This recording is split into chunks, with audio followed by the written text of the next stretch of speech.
Nah, belum lagi dengan bom yang SpongeBob itu kan, yang kalau dibom dia akan langsung menutup jalan sehingga pasukan musuh itu nggak akan bisa menyerang kita lagi gitu Pak Paul.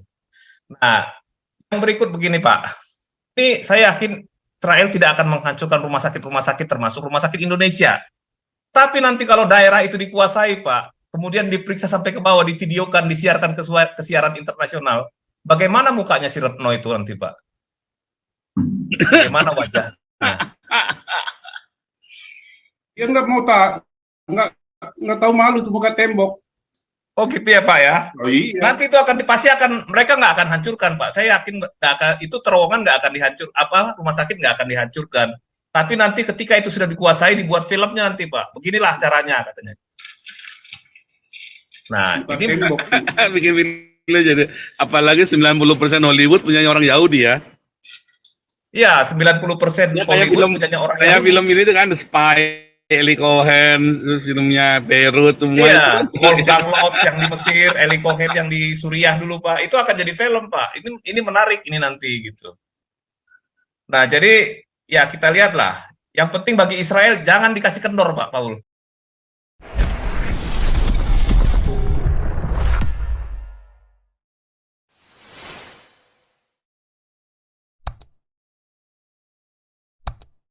Pak Paul. Suara Ya, sip. asli Pastor. Nah, menarik ya Pak. Ya, ini situasi dari medan tempur ini. Ya sudah Sebetulnya nggak ada seru lagi beberapa- Pak, karena udah ini udah nggak terlalu seru karena udah ini- penuh semua. Tapi ini titik-titik kritis Pak Paul. Kalau Israel bisa dikibulin dan mau gencatan senjata, Selesai Hamas selamat. Nah, Hamas selamat. Selamat Amas. Nah, tapi kalau Israelnya tegas, jangan kasih kendor, Hamasnya hancur total. Nah, jadi sebetulnya begini Pak Paul, serangan tanggal 7 Oktober itu bukan serangan yang sekedar serangan yang biasa dirancang Pak. Jadi hitungannya begini secara militer, serangan itu mereka anggap akan berhasil membebaskan seperti tadi yang Pak Paul bilang itu, dari tepi sungai sampai tepi laut, Palestina will be free. Karena waktu itu serangan itu kalau dilihat dari sisi strategi begini Pak, jadi mereka masuk, hasil membunuh dan menyandera, Israel membalas, kemudian Israel akan dituduh karena melakukan pembunuhan terhadap rakyat sipil Palestina. Kemudian Israel masuk dengan pasukan darat, mereka udah siap dengan metro ini ya, kota yang di bawah tanah itu ya, dengan terowongan-terowongan. Nah, kalau Israel gegabah masuk dengan pasukan daratnya, mereka akan disergap dari bawah lewat terowongan-terowongan itu Pak Paul gitu. Nah, kemudian juga kalau masuk ke dalam Gaza, itu terjadi perang kota, itu akan banyak korban di pihak tentara Israel.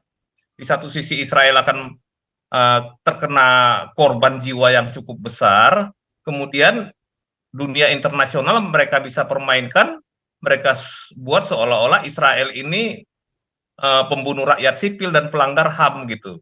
Tetapi ya disitulah pinternya Israel itu mengendalikan emosi dan mengatur strategi Pak. Iya. Jadi mereka itu tidak langsung menyerang, mereka menyerang secara sporadis dengan pasukan-pasukan khusus, Sayeret Matkal, kemudian mengambil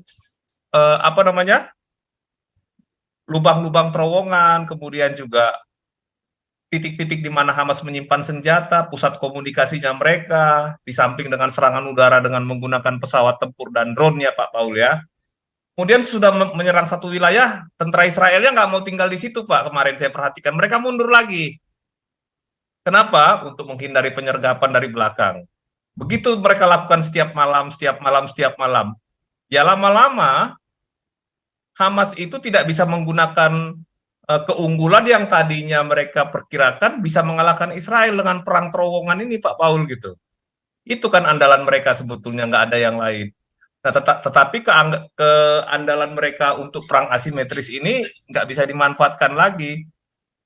Nah, kemudian kalau kita lihat peta ke depannya ini sudah mulai masuk ya, walaupun tidak menduduki secara frontal pasukan daratnya, tetapi titik-titik strategis di mana mungkin itu tempat keluarnya pasukan dari bawah tanah atau tempat menembakkan amunisi, menembakkan roket, menembakkan drone itu sudah habis satu persatu Pak. Jadi nanti sebenarnya kalau pasukan darat betul-betul masuk, sebetulnya tinggal menyapu bersih aja Pak Paul, udah nggak ada lagi pertempuran yang terlalu besar nanti Pak Paul gitu. Nah, sebagian teroris Hamas dan pimpinannya ini kan sekarang sembunyi di bawah. Nah, kalau kita lihat efek ledakan di bawah tanah, nggak usah jauh-jauh lah kalau di pertambangan aja.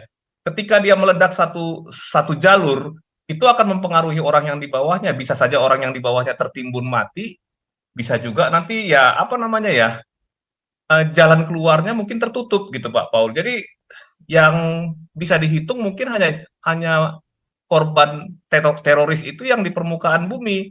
Kalau yang di bawah tanah di dalam terowongan itu tuh nggak, udah sebetulnya saya kira sudah nggak bisa dihitung lagi Pak Paul. Udah banyak itu Pak Paul. Udah banyak. Nah, si Yahya Sinwar ini diperkirakan dia ada di salah satu terowongan yang ada di Gaza gitu ya. Katanya sih begitu. Ada yang bilang masih di Khan Yunis, tapi kemungkinan dia sebagai pimpinan tertinggi nggak mungkin membiarkan anak buahnya perang sementara dia enak-enak di Khan Yunis kan. Dia pasti akan ke Gaza juga. Nah, kita lihat nanti dalam beberapa hari ke depan cadangan minyak untuk menyalakan listrik dan sistem udaraan di bawah terowongan habis Pak. Paling kuat cuma 2-3 hari lagi Pak Paul. Jadi nanti mereka akan keluar dari paling 2-3 hari, seminggu lah. Tangan Pak. Seminggu lah ngomong ya, seminggu lah. Seminggu, ya. Seminggu mereka akan keluar gitu, akan keluar menyerah. Kalau enggak ya mati nggak bernafas Pak Paul di bawah. Betul. Makanya jadi bangunan di atasnya harus diratain supaya ketika mampu kelihatan.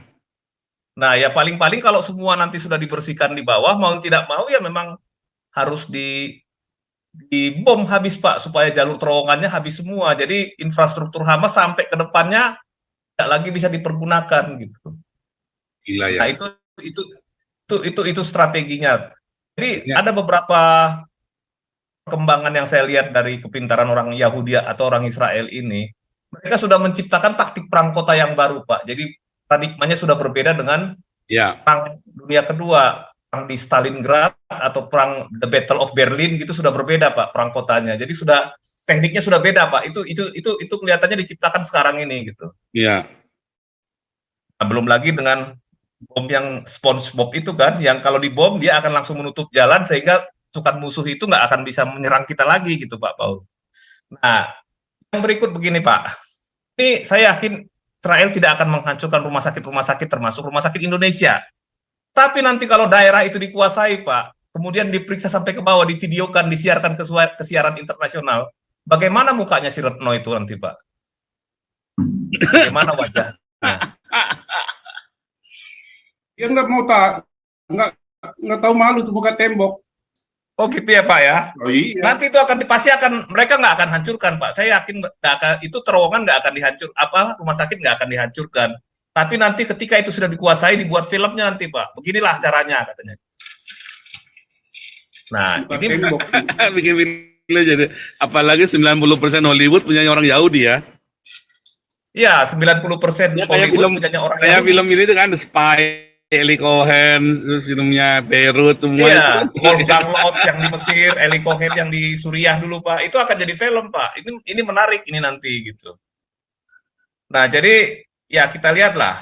Yang penting bagi Israel jangan dikasih kendor Pak Paul gitu. Jadi mereka ini nanti beberapa minggu ke depan kemungkinannya akan demo-demo di seluruh dunia untuk menekankan gencatan senjata atas nama korban rakyat sipil. Untuk apa Pak Paul? Untuk menyelamatkan teroris Hamas ini Pak Paul dari kehancuran. Jadi artinya kalau Hamas ini hancur, mungkin mereka menunggu waktu yang lama lagi untuk mewujudkan pesan untuk memusnahkan orang Yahudi dari permukaan bumi ini. Mereka bukan mau merdeka Pak, mereka hanya mau orang Yahudi musnah dari permukaan bumi ini. Itulah sifat antisemit itu Pak. Ideologi yang dibawa dari dulu itu sampai sekarang gitu. Oke Pak Paul, silakan. Mungkin yang lain mau menambahkan. Ini ada yang ini nih.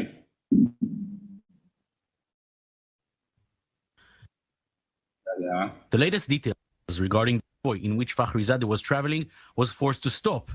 As he left the car, shots were fired at him from a vehicle some 150 meters away. The shots fired automatically from that vehicle without the physical presence of a hit squad in the area. Seconds later, with Fakhrizadeh already dead, that vehicle exploded, probably to destroy any evidence. Who can be behind such a high-tech operation? The Iranians have no doubts. Kalau cuma mau bunuh Yusuf Kala gampang Israel ya. Ini di Iran aja bisa mati itu ahli nuklirnya ya. Sama ada pimpinannya Hamas apa ya? Ada satu pimpinannya yang khusus itu ya di Iran ya, ditembak dari atas pakai drone itu ya. Ini bagus ya nih tadi ya. Ini pembunuhannya itu nih ya. Pak Sulaiman ini jenderal itu yang mengendalikan seluruh operasi teror Iran di Timur Tengah.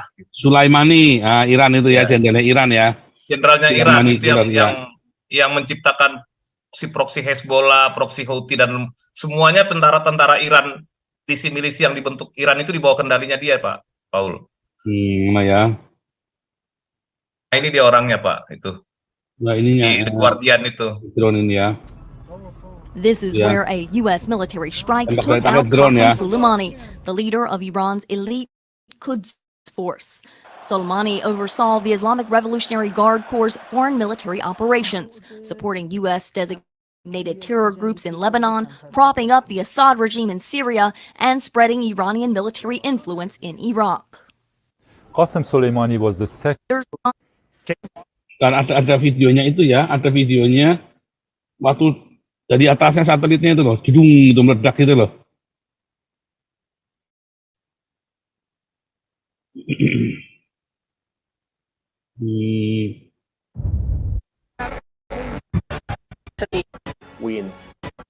But Ada ya. I think that the action. Tembaknya dari atas dilihatkan itunya loh. Breaking news. 20 years. This are calling joining Iran and Iraq, but I believe Iran will have some later this year. On they are. We know everything that. Ada yang nggak ketemu ya. Itu nembaknya pakai drone ya, jeder gitu ya, gampang banget ya. Jadi kalau mau bunuh Yusuf Kala itu gampang banget ya. Kayak itu gampang banget. Udah gampangnya begini Pak Paul, langsung di blacklist saja Pak. Kalau mau ngurus visa ke Amerika atau ke ini jangan dikasih Pak, itu aja sih gampang aja. Yang masalahnya kalau terus Indonesia yang di blacklist loh. Karena waktu Donald Trump itu orang Indonesia banyak yang ditolak visanya loh. Ya Pak Paul, itu sih senjatanya kalau misalkan mereka memang nggak suka gitu Pak. Jangan dikasih lolos visanya Pak. Siapa dulu ngomong ya Pak Robert apa siapa ya dulu ya? Bener nggak waktu zaman Donald Trump? Ini Pak Paul Dere ada nih, Pak Paul Dere nih. Pak Paul Dere ada nggak nih Pak Paul Dere?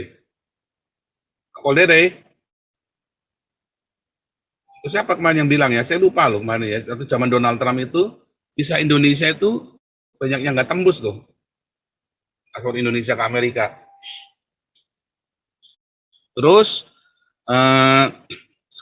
apa namanya, biasanya visa Eropa Schengen itu bisa sampai setahun, ya kan? Tapi sekarang cuma sebulan loh. Ya, visa Schengen itu sekarang hanya sebulan. Dulu bisa sampai 3 bulan, 6 bulan, setahun ya. Gara-gara itu visa Indonesia. Kalau yang dari lainnya lancar-lancar aja. Ada yang salah, ya kan? Bentar ini ada John Goh, God bless you John Goh. Wah, 2 kali kirim nih John Goh. Mana nih? Undang nongol. John Goh. Yam Silva, God bless you. Langsung member nih ya. Jak Kapten.